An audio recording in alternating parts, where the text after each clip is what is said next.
where we left off yesterday.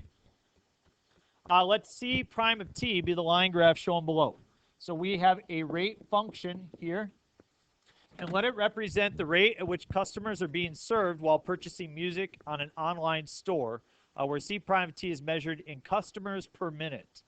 And we'll say that then this bottom one is obviously measured in minutes. And I wasn't able to get the tick marks on here. We got 1, 2, 3, 4, 5, 6, 7, and 8.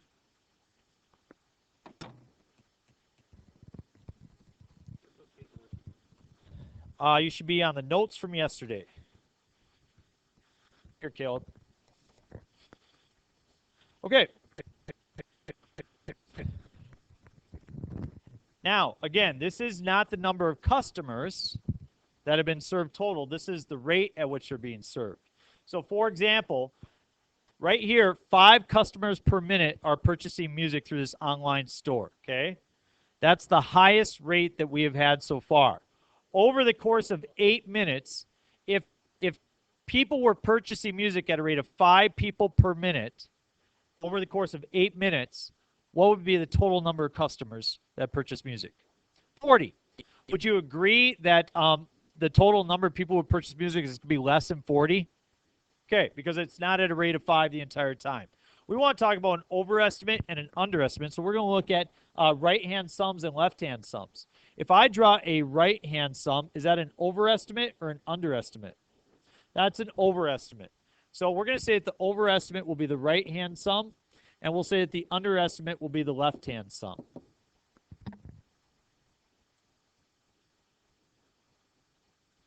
So the width of each interval is 1, and what's my height for the first interval?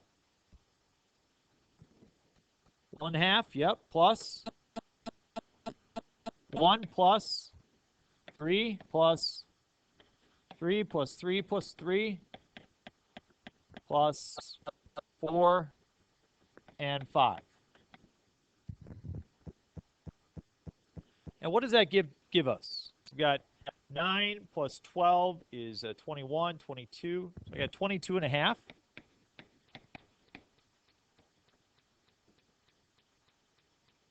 So 22 and a half customers is the largest number that I would see.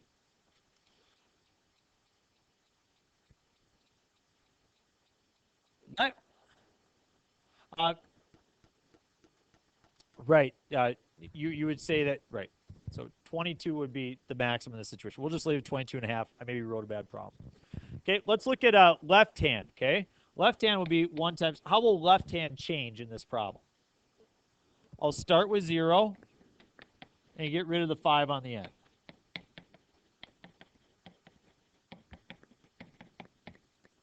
So if I lose the 5 and I add the 0, it's going to be 5 less, and I'll get 17.5 customers.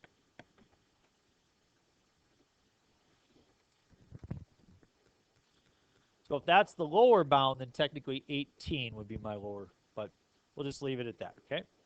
All right, now we get to a more challenging question. This is one you're going to have to think about. It's not easy. It says, what is the average rate at which C double prime of t is increasing?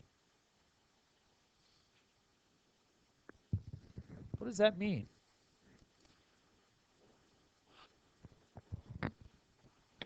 Somebody tell me, what does C double prime of t represent?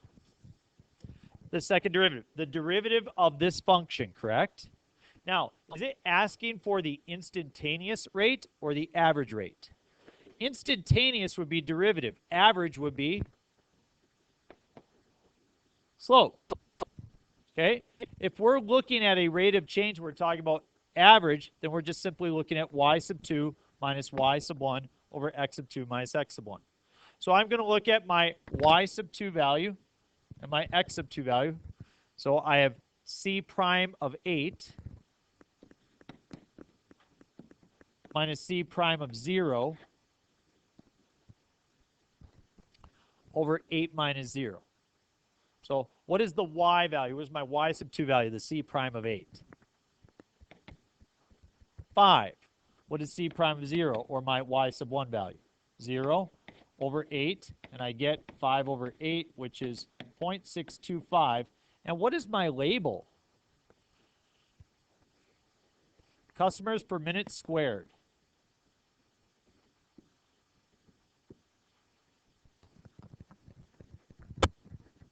Good. Yes. Well, so I should have been a little bit more specific in here saying what is the average rate over the interval, over the given interval from 0 to 8. So if it asks that type of a question, I think the AP exam would probably state over the interval 0 to 8. Okay. All right, and then the last one, it says, what does this represent? 1/8 times the integral from 0 to 8 of c prime of t dt. What does that mean? What did we talk about yesterday?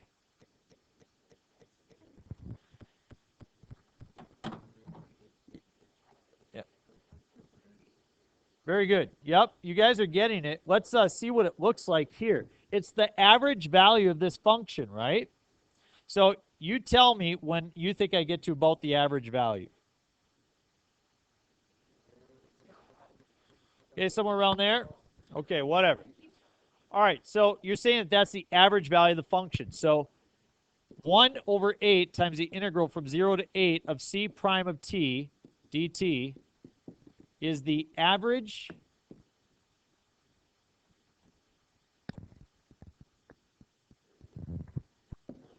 a lot of times the beginning of the problem tells you exactly what you want, the average rate at which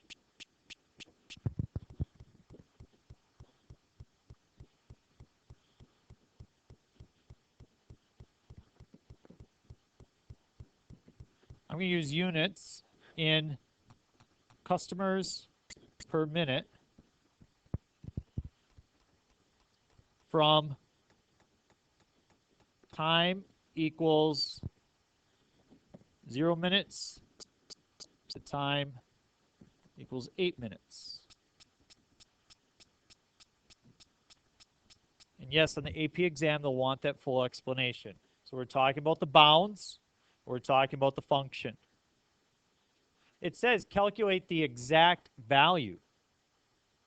So 1/8, that's no big deal. Can I find the actual value of this integral or the area?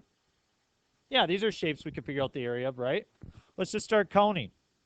What's going to be the area of this, these two right here? 1. So I'll draw an arrow over to know I counted both of those.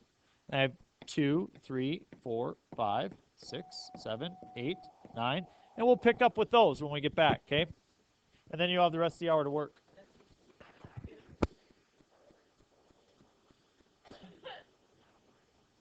Guys, have some good brain food? Somebody eat something really good for lunch? Gum? You ate gum, great. Spinach? Okay. My wife, for Valentine's Day, got me a Twix bar, so I ate the Twix bar for dessert. I didn't get her anything.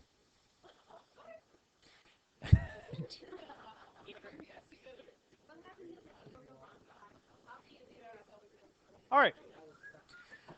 We'll finish this off. We are counting squares. I've got 9, 10, 11, 12, 13, 14, 15, 16, 17, 18. Dylan says I've got this 19 one right here. And then as he connects this together, this would be a total of then 20. And so I do have a total of 20. What does 20 represent?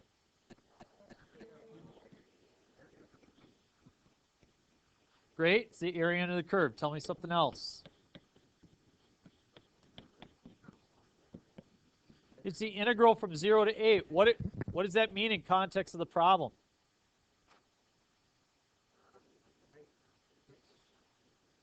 It's not the rate.